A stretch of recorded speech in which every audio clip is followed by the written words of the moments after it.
Welcome to the class. Previous lecture में हमने ये डिस्कस किया था कि जो ये जीन्स हिस्टोन है, ठीक है, ये जीन्स हिस्टोन के जो रिलेशनशिप होती है प्रोकैरियोटिक और यूकैरियोटिक के बीच में, वो क्या है। जो यूकैरियोटिक पार्ट था, ठीक है, उसमें दो पार्ट थे, उसमें दो टाइप के जो डिवाइड होते थे, रेगुलेटरी एलिमेंट्स और कोडिंग रीजियंस। तो रेगुलेटरी जो एलिमेंट्स थे उसके जो पार्ट थे, ठीक है, जो प्रमोटर थे, इनहेंसर थे, साइलेंसर थे, उस वो टर्म थे, उसके बारे में हमने डिस्कस किया था। और अब हम ये जो कोडिंग रीजियन है, जो exon, intron, stop and start codons, वो टर्म के बारे में डिस्कस करेंगे। तो चलो देखते हैं ये कोडिंग रीजियंस के जो पार्ट है वो क्या रोल, उसका रोल क्या होता है। जो फर्स्ट है एक्सॉन्स, वो एक्सॉन्स क्या है, तो पार्ट ऑफ कोडिंग रीजियंस, ये जो कोडिंग रीजियंस का जो पार्ट है, ठीक है, which remain in mRNA after splicing, ठीक है, ये एमआरएनए में स्प्लाइसिंग के बाद जो एमआरएनए होते हैं इसमें ये कोडिंग रीजियन में होते हैं। जो exon are actually coding sequence which can translate into peptide. ये जो एक्सॉन क्या है, सॉरी, ये जो एक्सॉन क्या है, जो कोडिंग रीजियन सीक्वेंस है, ठीक है, which can translate into peptide, वो पेप्टाइड को ट्रांसलेट करते हैं। जो ये पेप्टाइड होते हैं उसमें ट्रांसलेट होता है, जो ट्रांसलेशन की जो प्रोसीजर होती है उसमें ये जो पेप्टाइड में होती है। Alternative splicing can result into variable arrangement for exon produce RNA variants. ये क्या होता है, अल्टरनेटिव स्प्लाइसिंग, ठीक है, ये जो चेन है 5 प्राइम से 3 प्राइम की, ये जो चेन है उसमें अल्टरनेटिव कोडन होते हैं। ये exon 1, intron 1, exon 2, intron 2, exon 3, ठीक है, ये जो 5 प्राइम से 3 प्राइम की जो ये चेन होती है, ठीक है, वो अल्टरनेटिव ये चेन है, उसमें जो ये कोडन होते हैं वो प्रेजेंट होते हैं, प्रेजेंट होते हैं, उसकी जो ये जो वेरिएबल अरेंजमेंट होती है, ठीक है, वो क्या होता है, जो प्रोड्यूस आरएनए वेरिएंट्स, वो जो आरएनए होते हैं उसको प्रोड्यूस करते हैं, ठीक है, वो उसमें ट्रांसक्रिप्शन की जो प्रोसेस होती है एंड ट्रांसलेशन की ये जो प्रोसेस होती है। एंड सेकंड है इंट्रॉन्स। इंट्रॉन्स का रोल क्या है, तो part of coding regions which splicing of during RNA processing, ठीक है, usually it's contain no information for protein, ये प्रोटीन का कोई इंफॉर्मेशन नहीं करता। Certain one type of RNA are thought to be transcribed with introns, introns के साथ वो ट्रांसक्राइब भी करते हैं। अब थर्ड टर्म है start and stop coding. Start और स्टॉप कोडिंग का ये जो चेन है उसमें इंपॉर्टेंट रोल होता है। स्टार्ट और स्टॉप कोडिंग कहाँ होती है, ये जो 5 प्राइम, ठीक है, 5 से जो 3 प्राइम की जो ये चेन होती है उसमें स्टार्ट कोडिंग, जो ये ट्रांसक्रिप्शन इनिशिएशन है, ठीक है, ये प्रमोटर रीजन, हमने आगे भी ये स्टडी किया था कि जो प्रमोटर रीजन होता है वो स्टार्ट साइड होती है, वहां पर एक प्रेजेंट होता है, ठीक है, ये जो यहाँ जो चेन स्टार्ट होती है वहां प्रमोटर रीजन स्टार्ट है, प्रेजेंट है, स्टार्ट साइड पर मौजूद होता है। फिर ट्रांसलेशन की जो प्रोसेस होती है उस स्टार्ट कोडन, हमने कहा ना कि जो स्टार्ट कोडन और स्टॉप कोडन कहाँ होते हैं, जो ये चेन बनती है उसके जो स्टार्ट साइड होती है, ठीक है, वो स्टार्ट साइड पर स्टार्ट कोडन प्रेजेंट होते हैं। और फिर जो 3 प्राइम है यहाँ पर जो चेन खत्म होती है या जो ट्रांसलेशन को स्टॉप कोडन आते हैं वहां पर स्टॉप कोडन प्रेजेंट होते हैं। ये था स्टार्ट और स्टॉप कोडन। फिर वो स्टार्ट और स्टॉप कोडन वो क्या करते हैं, certain specific codon are required to start a transcription and stop. ये जो प्रोसेस होती है ट्रांसक्रिप्शन की वो स्टार्ट और स्टॉप करने की प्रोसीजर में उसका जो इम्पोर्टेंट रोल होता है। These are start and stop codon। ठीक है, हम उसे स्टार्ट और स्टॉप कोडन भी कहते हैं। Start codon is ATG means that DNA। ठीक है, हमने आगे भी डिस्कस किया था, जो हमने जो उसका जो स्ट्रक्चर था उसमें भी, जो ट्रांसक्रिप्शन का जो हमने स्ट्रक्चर ड्रॉ किया था उसमें भी था ATG बनता था। ठीक है, और ATG क्या है एक्चुअली, ये DNA है which code for methionine amino acid। वो एमाइनो एसिड पर स्टार्ट कोडन उसके लिए कोड करता है। कौन सा एमाइनो एसिड है, methionine amino acid. Methionine amino acid के लिए जो ATG DNA है वो कोड करता है। स्टॉप कोडन्स में भी TAG, TAA एंड TGA हमने आगे भी डिस्कस किया था कि जो स्टॉप कोडन्स था, ठीक है, वो वहां हमें स्टॉप कोडन्स मिला था। तो वो स्टॉप कोडन्स में क्या आता है, TAG आता है, TAA एंड TGA। तो हम थोड़ी इस ये 5 प्राइम से 3 प्राइम की जो चेन है उस पर थोड़े के लिए हम नजर कर लेते हैं। जो ट्रांसक्रिप्शन की ये प्रोसेस होती है 5 प्राइम से स्टार्ट होती है। ठीक है, ट्रांसक्रिप्शन इनिशिएशन है वो एक्सॉन से स्टार्ट होती है, एक्सॉन 1। ठीक है, यहाँ जो ट्रांसक्रिप्शन की जो प्रोसेस होती है यहाँ पर एक प्रमोटर डिवीजन प्रेजेंट होता है, उसकी ये स्टार्ट साइड होती है, यहाँ से वो प्रोसीजर स्टार्ट होती है। फिर यहाँ स्टार्ट होती है, यहाँ ट्रांसलेशन स्टार्ट कोडेड भी मौजूद होते हैं जैसे कि TGA जो DNA है। ठीक है, फिर इंट्रॉन्स 1, इंट्रॉन्स 2 हमने कहा था, जो एक्सॉन 1, एक्सॉन 2, एक्सॉन 3। ठीक है, ये एक्सॉन में क्या था कि जो RNA होते हैं, ठीक है, ये RNA होते हैं, जो RNA उसमें प्रेजेंट होते हैं। ठीक है, और ये जो सिंगल जीन, ठीक है, ये सिंगल जीन होते हैं, उसमें ये जो इसमें यहाँ हुआ है कि जो सिंगल जीन एक्सॉन क्या है, there may be several exon in a single gene। जो ये सिंगल जीन है उसमें एक्सॉन प्रेजेंट होता है। ठीक है, ये वन टाइप ऑफ जीन। ठीक है, सो एक्सॉन 2, इंट्रॉन 2, एक्सॉन 3, फिर ट्रांसक्रिप्शन टर्मिनेशन आता है 3 प्राइम। ये जो 5 प्राइम कार्बन से स्टार्ट होता है, 3 प्राइम कार्बन से खत्म होता है, ट्रांसक्रिप्शन टर्मिनेशन आता है। फिर ट्रांसलेशन स्टॉप कोडन कि यहाँ जो स्टॉप कोडन्स होते हैं वहां TAG, TAA एंड TGA मौजूद होते हैं। ठीक है, ये बात हुई कोडिंग रीजियंस।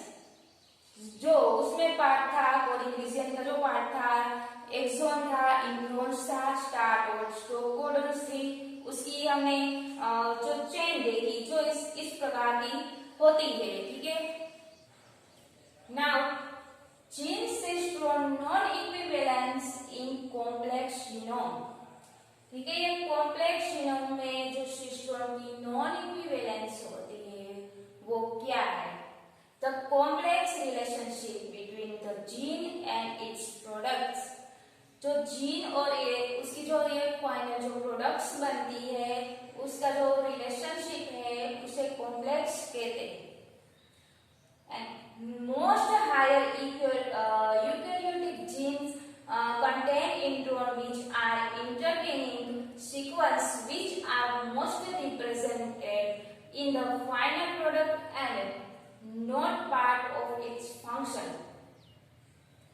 So क्या होता है कि ये जो हमने आगे स्टडी किया था, ये जो यूकेरियोटिक जीन है उसके कंटेंट में इंट्रॉन्स प्रेजेंट होता है। हमने आगे यूकेरियोटिक जीन में देखा था कि जो 2 पार्ट में डिवाइड होते थे, जो फर्स्ट था रेगुलेटरी जो एलिमेंट्स था, उसमें जो प्रमोटर, इनहेंसर, साइलेंसर ये सब था, और फिर जो कोडिंग रीजन था उसमें जो इंट्रॉन्स, एक्सॉन्स ये सब प्रेजेंट थे सो एक कोडिंग रीजन का जो पार्ट था, वो जो कोडिंग रीजन है वो यूकेरियोटिक जीन का जो पार्ट है। सो जो यूकेरियोटिक जीन के कंटेंट में जो इंट्रॉन्स प्रेजेंट होता है, ठीक है, वो जो इंटरमीनिंग जो सीक्वेंस बनाते हैं, उसमें जो फाइनल प्रोडक्ट्स होता है उसका जो पार्ट ऑफ फंक्शन, जो ये फंक्शन का पार्ट होता है और ये जो फाइनल प्रोडक्ट्स होता है, ठीक है, ये final products and the part of function, ये दोनों में रिप्रेजेंट नहीं होता। कौन रिप्रेजेंट नहीं होता? ये जो यूकेरियोटिक जीन है वो कौन है? जो ये उसके कंटेंट में जो इंट्रॉन्स है वो ये रिप्रेजेंट फाइनल प्रोडक्ट, और जो पार्ट ऑफ द फंक्शन उसमें रिप्रेजेंट नहीं होता। फिर ये जो जीनोम है एंड मैपिंग है, ठीक है, जो मैपिंग उसे क्या कहते हैं? जो designation the location of gene on a chromosome, उसे मैपिंग कहते हैं। Next, the opposite situation occur where two genes are required to generate a single product। ये जो ऑपोजिट सिचुएशन है, दो ऐसे जीन होते हैं जो एक दूसरे से बिल्कुल अलग होते हैं, डिफरेंट होते हैं, ऑपोजिट सिचुएशन में होते हैं, ठीक है, ये दो जीन ऐसे ऑपोजिट सिचुएशन में होते हैं, वो लास्ट में सिंगल प्रोडक्ट, जो लास्ट में जो ये प्रोटीन सिंथेसिस जो सिंगल प्रोडक्ट प्रोड्यूस करते हैं वो उसे बनाते हैं। फॉर एग्जाम्पल हम यहाँ लिखते हैं ट्रांसस्प्लाइसिंग, जो एक दूसरे से ट्रांसस्प्लाइसिंग होता है वो कैसे होता है? Where to separately encoded mRNA fragments are spliced together and translated, and mRNA editing in trypanosome where the mRNA and gRNA are required to produce a mature template for polypeptide synthesis। ये क्या होता है कि to ऐसे separately जो एक दूसरे से अलग हो, ऐसे दो ऐसे mRNA फ्रेगमेंट्स लेते हैं, ठीक है, वो स्प्लाइस टुगेदर, स्प्लाइस मींस कि दो ऐसे टुकड़े को जोड़ के लॉन्ग चेन बनाता है, स्प्लाइसिंग करता है, स्प्लाइसिंग टुगेदर कि दो ऐसे mRNA, ठीक है, ये दो ऐसे mRNA के जो टुकड़े हैं उसे स्प्लाइसिंग टुगेदर, दोनों को जो कंबाइन करके लॉन्ग चेन बनाता है, फिर उसमें ट्रांसलेशन की प्रोसेस होती है। फिर ये जो mRNA उसमें एडिटिंग होता है, किसमें? ये ट्राइपेनोसोम है उसमें ये mRNA एडिटिंग होता है। फिर क्या होता है? ये जो mRNA एंड gRNA होता है वो मैच्योर टेम्पलेट बनाते हैं, किसके लिए? पॉलीपेप्टाइड सिंथेसिस के लिए वो मैच्योर टेम्पलेट बनाते हैं। कौन बनाता है? ये जो mRNA और gRNA है वो पॉलीपेप्टाइड सिंथेसिस मींस के जो लास्ट प्रोडक्ट मिलता है प्रोटीन सिंथेसिस, ठीक है, उसे पेप्टाइड सिंथेसिस भी कहते हैं। ये जो पेप्टाइड सिंथेसिस है वो बनाता है। फर्स्ट ऑफ ऑल क्या होता है? दो ऐसे सेपरेटली, दो ऐसे अलग सेपरेट जीन होता है, डीएनए mRNA जो फ्रेगमेंट्स होता है, ठीक है, वो दो ऐसे टुकड़े को कंबाइन करता है, ठीक है, उसमें बाद उसमें जो mRNA एडिटिंग होती है, किसमें? ट्राइपेनोसोम में होती है। ये जो mRNA एंड gRNA होता है वो मैच्योर टेम्पलेट बनाता है। फिर जो लास्ट प्रोडक्ट मिलती है वो पॉलीपेप्टाइड सिंथेसिस मींस की जो प्रोटीन सिंथेसिस मिलती है। Both gene are required to produce a single product, ठीक है, ये जो दो जीन होता है सिंगल फंक्शन करता है। They are part of the same cistron, ये सेम टाइप के जो सिस्टोन है उसका जो पार्ट है दोनों, ठीक है। ये बात हुई जो है प्रोसीजर की थी जो cistron non equivalency complex genome की। अब उसके जो ये प्रोसीजर होती है, उसके जो स्ट्रक्चर होता है उसके बारे में हम डिस्कस करेंगे। अब ये जो ट्रांसस्प्लाइसिंग थी प्रोसीजर थी उसके बारे में मैं डिस्कस किया। तो अब जो प्रोसीजर है उसके स्ट्रक्चर, वो प्रोसीजर के स्ट्रक्चर, जो प्रोसीजर कैसी होती है, ठीक है, उसके स्ट्रक्चर के बारे में हम डिस्कस करेंगे। सो यहाँ में देखिए जो प्रोसीजर में हमने डिस्कस किया था कि दो ऐसे सेपरेट जीन होते हैं। तो फर्स्ट ऑफ ऑल हम दो ऐसे सेपरेट जीन लेंगे।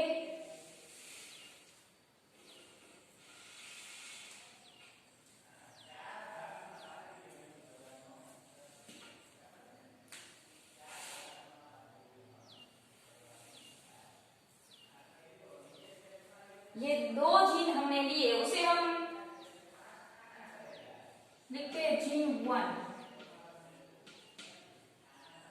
वन, और दूसरा जीन टू। ठीक है, ये दो सेपरेट जीन हमने लिए, फिर इसे हम दोनों के सेम है उसे थोड़ा डिफरेंट बनाते हैं। तो हम ऐसे कर देंगे। ओके,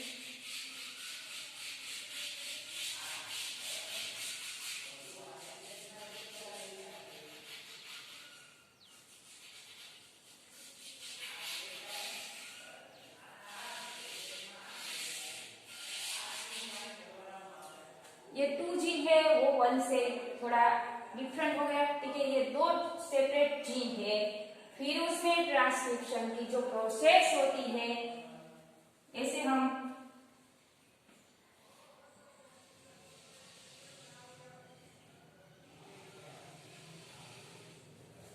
ऐसे दर्शाएंगे।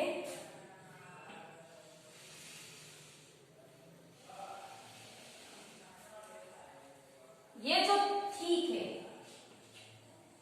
दोनों ठीक है, वो डीएनए, और ये जो थीम है, हमें जो दो थीम मिला ये ट्रांसक्रिप्शन की, ये जो प्रोसेस हुई है, ठीक है, यहाँ हम लिखते हैं ट्रांसक्रिप्शन।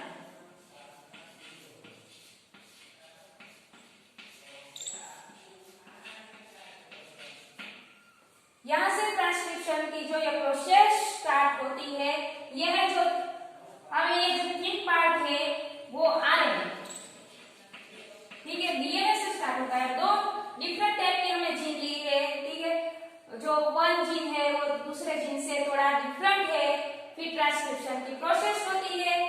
ये जो दूसरा है उसे हम थोड़ा डिफरेंट बना लेते हैं, आपको समझने में थोड़ी आसानी हो। ठीक है, ये दो जीन एक दूसरे से डिफरेंट है, फिर क्या होता है, उसके बीच में ट्रांसप्लाइसिंग होती है, हमने आगे डिस्कस किया था उसकी तरफ। ट्रांसप्लाइसिंग मींस दो ऐसे टुकड़ों को कंबाइन करके जो जुड़ जाता है उसे ट्रांसप्लाइसिंग कहते हैं। ठीक है, ये उसके साथ जुड़ेगा, ये आधा पार्ट इसके साथ जुड़ेगा, और इसका जो पहला जीन का आधा पार्ट दूसरे जीन के साथ जुड़ेगा, और दूसरा जीन का जो आधा पार्ट है वो फर्स्ट जीन के साथ जुड़ेगा, इसलिए ट्रांसप्लाइसिंग होगी इसी तरह। ठीक है, ये जो दोनों का जो ये पार्ट जुड़ेगा, सो हमें यहाँ नया पार्ट मिलेगा। ये जो प्रोसेस हुई उसे हम ट्रांसप्लाइसिंग,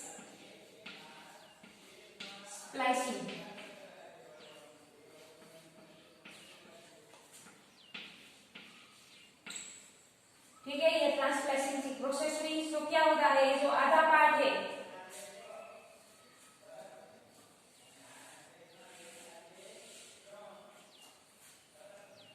वन जीन का आधा पार्ट और दूसरा जीन का आधा पार्ट, उसके बीच में ट्रांसप्लाइसिंग हुई, दो टुकड़े मिलके वो एक हो गए।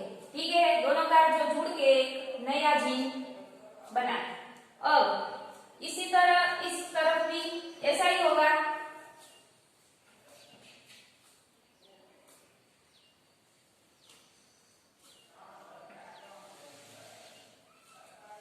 पर थोड़ा डिफरेंट होगा, क्यों? क्योंकि उसमें आरएनए एडिटिंग होती है, हमने प्रोसीजर में डिस्कस किया था। उसके तरफ जो ट्रांसक्रिप्शन प्रोसेस होती है, ट्रांसक्रिप्शन के बाद ट्रांसप्लाइसिंग होती है, मगर एक जीन में क्या होता है, उसमें आरएनए एडिटिंग होता है। सो आरएनए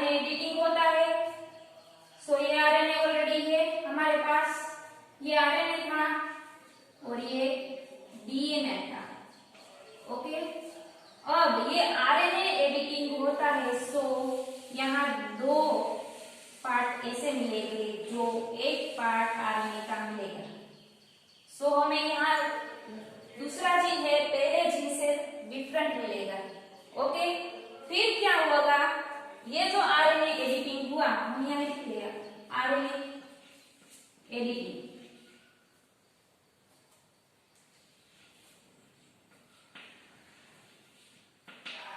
ठीक है, ये आरएनए एडिटिंग हुआ। फिर हम क्या प्रोसीजर में डिस्कस हुआ था कि जो आरएनए एडिटिंग होता है फिर उसमें एमआरएनए और जीआरएनए मिलते हैं, उसमें एडिटिंग होते हैं। ठीक है, आरएनए एडिटिंग हुआ, फिर उसमें एमआरएनए और जीआरएनए होते हैं, फिर वो प्री मैच्योर टेम्पलेट बनाते हैं। सो यहाँ हम रखते हैं, यहाँ प्री एमआरएनए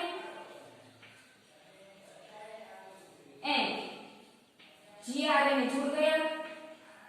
ये एमआरएनए और जीआरएनए जुड़ता है, फिर यहाँ नया टेम्पलेट बनता है, वो मैच्योर टेम्पलेट बनाते हैं। सो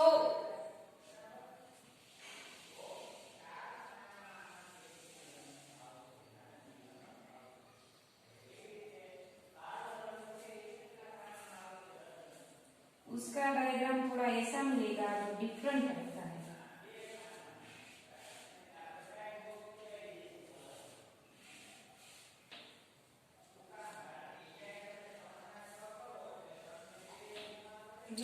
ऐसा मिलेगा, क्यों यहाँ से वन जीन से दूसरा जीन टोटली डिफरेंट होता है। तो यहाँ आरएनए एडिटिंग हुआ, फिर एमआरएनए और जीआरएनए जुड़ गए, फिर प्री मैच्योर टेम्पलेट बनाते हैं, फिर उसमें जो एक लास्ट में ये जो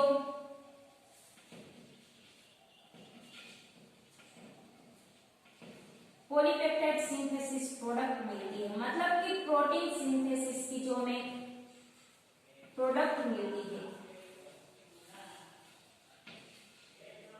ठीक है, ये ऐसी प्रोटीन सिंथेसिस की जो चेन होगी।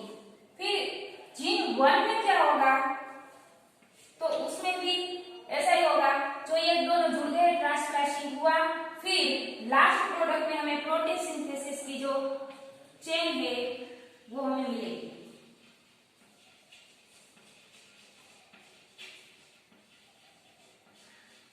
ऐसे राउंड शेप की जुड़े हुए लॉन्ग चेन मिलेगी।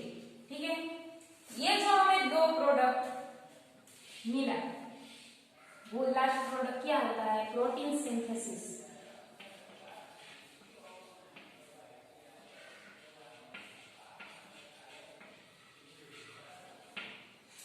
मैं फिर एक बार रिपीट करती हूँ, जो दो टाइप के जो अलग सेपरेट जीन थे, ठीक है, जीन 1 एंड जीन 2, ठीक है, दो जीन ऐसे सेपरेट होते हैं, जो थिक पार्ट है वो डीएनए है, फिर उसमें ट्रांसक्रिप्शन की प्रोसेस होती है। ठीक है, ये आरएनए है, दोनों एक दूसरे से डिफरेंट है, जो एक दूसरे से बिल्कुल अलग है। फिर ये क्या होता है, ट्रांसक्रिप्शन की प्रोसेस होती है, फिर उसके बीच में ट्रांसप्लाशिंग होती है, मीन्स का दोनों का जो आधा का पार्ट होता है वो एक दूसरे के साथ जुड़ जाता है और नया पार्ट मिलता है। ट्रांसक्रिप्शन की ट्रांसप्लाशिंग की प्रोसेस हुई और जो हमें नया पार्ट मिला।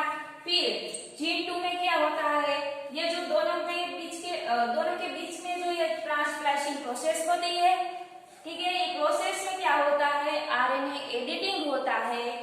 फिर आरएनए एडिटिंग होता है तो उसका स्ट्रक्चर कुछ इस तरह होता है जो नया होता है। ठीक है, आरएनए एडिटिंग हो गया, फिर आरएनए एडिटिंग हुआ, उसके बाद ये प्री एमआरएनए और जीआरएनए बनते हैं, जो एमआरएनए और जीआरएनए मिलके मैच्योर टेम्पलेट बनाते हैं। ठीक है, ये जो मैच्योर टेम्पलेट बना वो कुछ इस तरह होगा, दोनों का जो कंबाइन होगा वो उसमें जो कोडॉन्स हो गए अल्टरनेटिव हो गए। ठीक है, ये प्री मैच्योर टेम्पलेट बना।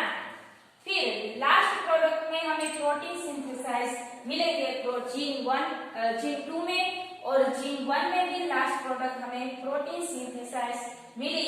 ये था हमें जीन 1 एंड जीन 2 का जो प्रोसीजर स्ट्रक्चर था वो। ठीक है, यहाँ आगे हमें जो जीन के ये जो सिस्टोन की जो हमें जो प्रोसीजर डिस्कस की, अब ये था जीन का स्ट्रक्चर। अब हम दूसरा जो एग्जाम्पल देखते हैं, तो जो स्प्लाइसिंग होता है वो किस तरह होता है। फॉर एग्जाम्पल हम वो जो एक्सॉन इंट्रोन्स की जो पॉलीमर चेन होती है, ठीक है, जो उसके बारे में हम देखते हैं।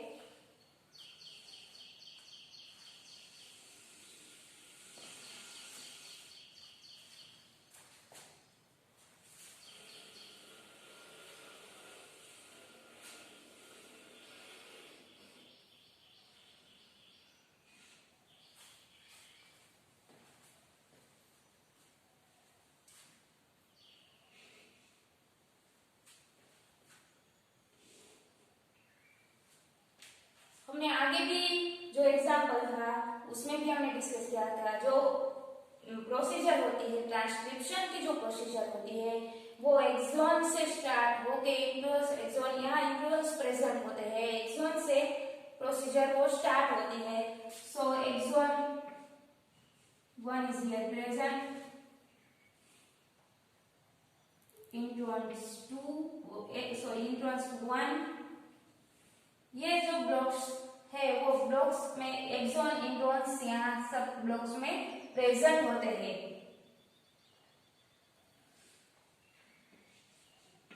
Exon 2, introns 2, exon 3, introns 3, exon 4,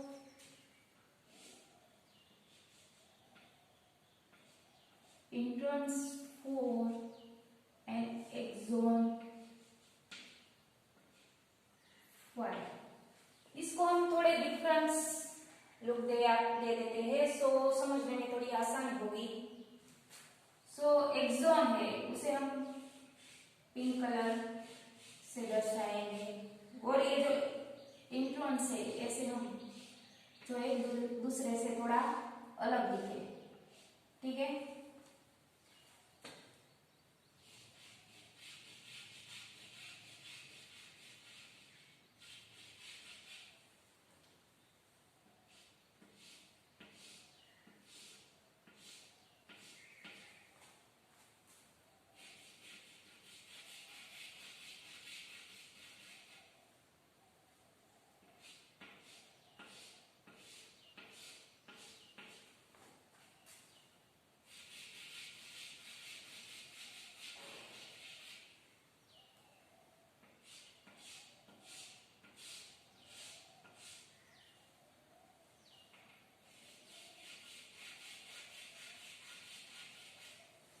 ये हुआ जो एक्सॉन इंट्रोन्स वो सारे ब्लॉक में प्रेजेंट है। अब ट्रांसक्रिप्शन की ये जो प्रोसेस होती है, ठीक है,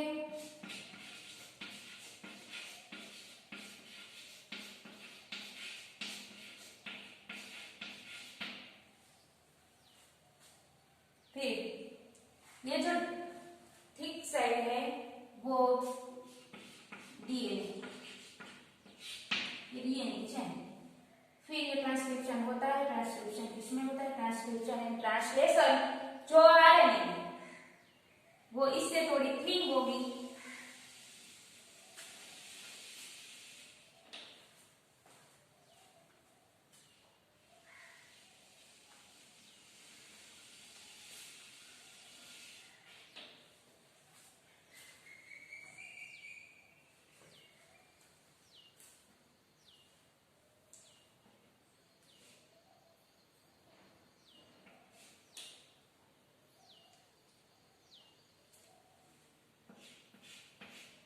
जो डीएनए में था उसी तरह आरएनए में भी प्रेजेंट होगा।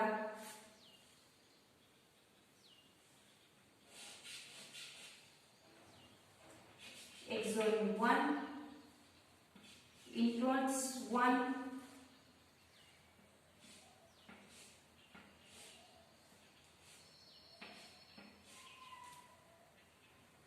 फिर exon 2, exon 3,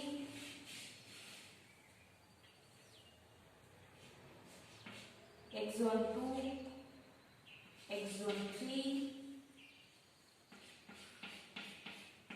introns 2, introns 3.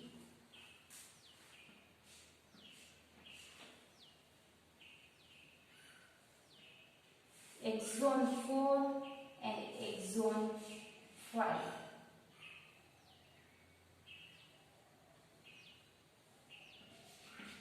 Exon 4, introns 4. ठीक है, यह हमने डिफरेंट रूप में दर्शा दिया है. जो एक्सोन 1 उसी तरह है intron 1, exon 2, intron 2, exon 3, intron 3, exon 4, intron 4 and exon 5. ठीक है, ये आरएनए चेन है.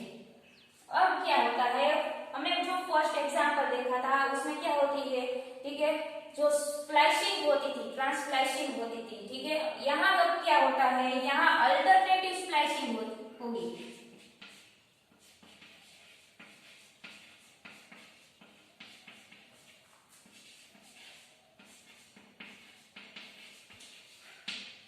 और एक और भी बात यहाँ प्रेजेंट होगी जो हमने प्रोसीजर में आगे जो डिस्कस किया था कि ये जो इंट्रॉन्स है, ठीक है, ये जो इंट्रॉन्स होते हैं वो प्रोसीजर में पार्टिसिपेट नहीं करते, ये फंक्शन का पार्ट नहीं होते. और जो फाइनल प्रोडक्ट बनती है उसमें भी ये रिप्रेजेंट नहीं होता. सो ये जो आरएनए चेन है इसमें से जो ये सारे इंट्रॉन्स है वो प्रोसीजर से आउट हो जाएंगे. ठीक है, ये जो इंट्रॉन्स है वो यहाँ से निकल जाएंगे. तो बचेगा कौन, ओनली एक्सॉन्स. सो यहाँ अल्टरनेटिव, अब क्या हुआ, जो एक्सॉन ही बचा उसके बीच में अल्टरनेटिव स्प्लाइसिंग होगी. हमने आगे देखा था जो स्प्लाइसिंग होगी वो क्या था, जो फर्स्ट एग्जांपल में ऐसा था कि जो दो ऐसे टुकड़े थे जिनके, ठीक है, आरएनए के दोनों के बीच में स्प्लाइसिंग हुआ, मतलब कि दो टुकड़े जुड़ गए और एक टुकड़ा बना. मगर यहाँ थोड़ी डिफरेंट टाइप की प्रोसीजर होती है. यहाँ दोनों टाइप में दो प्रोडक्ट मिलेंगे जो कि वो क्या होगा, जो अल्टरनेटिव स्प्लाइसिंग होगी. सो यहाँ से भी वन प्रोडक्ट मिलेगी और यहाँ से भी. ठीक है, तो अब क्या होगा, जो अल्टरनेटिव स्प्लाइसिंग किस पर होगी,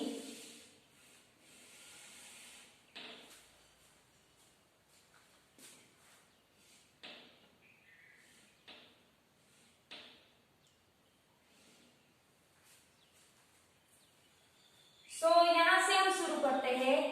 जो एक्सोन 5, एक्सोन 5, ठीक है, ये एक्सोन 5 आता है, फिर एक्सोन 4, फिर अब क्या हो रहा है, एक्सोन 3. अब देखिए अल्टरनेटिव स्प्लाइसिंग किसके बीच में होती है. सो फर्स्ट जो एक्सोन फर्स्ट है और 3, ठीक है, उसके बीच में स्प्लाइसिंग होगी. सो यहाँ 2 क्या होता है, 2 प्रोडक्ट मिलते हैं, उसमें जो 2 है वहां प्रेजेंट नहीं होता, यहाँ 2 है वो निकल जाएगा. और जो एक्सोन 3 है उसके साथ एक्सोन 1 वो स्प्लाइसिंग करेगा. मीन्स कि यहाँ से यहाँ जो एक टुकड़ा है, यहाँ से जो टुकड़ा बनता है और एक्सोन इंट्रॉन्स तो निकल गया, फिर यहाँ का जो टुकड़ा है वो यहाँ से एक्सोन के साथ, एक्सोन 1 के साथ वो जुड़ जाएगा. सो यहाँ एक्सोन 1, ये 4 टाइप के जो एक्सोन है हमें एक प्रोडक्ट में मिलेगी. ठीक है, अब दूसरी साइड भी यही होगा. जो स्प्लाइसिंग होती है, ठीक है, वो स्प्लाइसिंग किस पर होती है,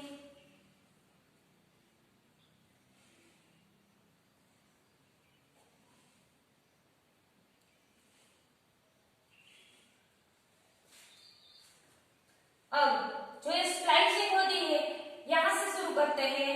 जो एक्सोन 1 है, ठीक है, ये एक्सोन 1 है, फिर ये तो इंट्रॉन्स निकल गया, फिर अब एक्सोन 1 और 3 के बीच में स्प्लाइसिंग बनी थी.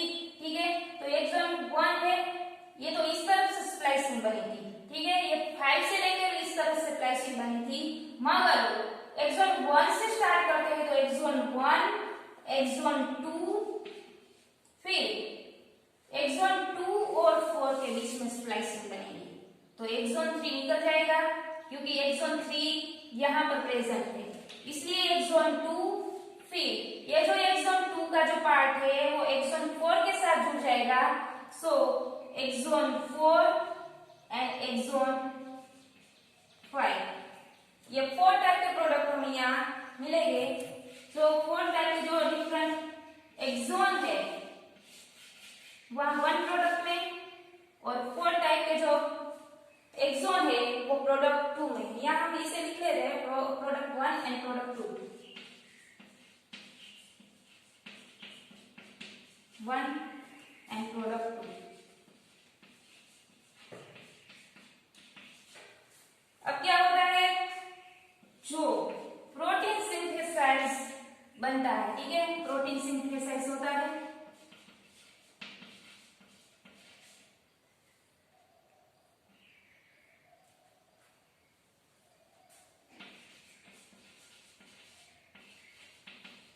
ठीक है, वो क्या होता है, जो लास्ट में प्रोटीन सिंथेसाइज मिलता है वो जैसे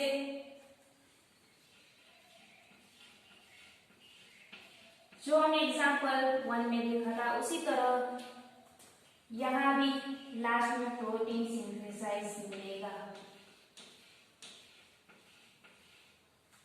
दोनों के जो प्रोडक्शन है वो सेम ही है, लेकिन जो प्रोसीजर होती है उसमें उसके बीच में थोड़ा सा डिफरेंस आ जाता है। यहाँ क्या होता है, जो फर्स्ट ऑफ ऑल हम देखते हैं, ये जो डीएनए चेन थी, ठीक है, ये जो एक्सॉन इंट्रॉन्स ये सब डीएनए चेन होती है, फिर उसे ट्रांसक्रिप्शन होता है, उसमें आरएनए प्रेजेंट होते हैं, फिर क्या हुआ, प्रोसीजर में जो इंट्रॉन्स होते हैं वो प्रोसीजर से आउट हो जाते हैं, ठीक है, वो पार्टिसिपेट नहीं करते हैं, रिप्रेजेंट लास्ट प्रोडक्ट में ये रिप्रेजेंट नहीं होता, इसलिए ये इंट्रॉन्स है वो निकल जाते हैं और ये एक्सॉन है वो ओवरलैपिंग करते हैं, ठीक है, ये ओवरलैपिंग करते हैं, जो प्रोडक्ट्स है उसके जो इंट्रॉन्स होते हैं उस पर एक्सॉन ओवरलैपिंग करता है। अब ये एक्सॉन है उसके बीच में अल्टरनेटिव स्प्लाइसिंग होगी, तो हम देखते हैं कि एक्सॉन 5 से हमने अल्टरनेटिव स्प्लाइसिंग की, सो एक्सॉन 5 आता है, एक्सॉन 4 आता है, फिर ये जो एक्सॉन 4 और 2 के बीच में थी ये स्प्लाइसिंग हम प्रोडक्ट 1 के लिए देखते हैं, ठीक है, यहाँ तो लिख लेते हैं प्रोडक्ट 1 के लिए, और ये था प्रोडक्ट 2 के लिए।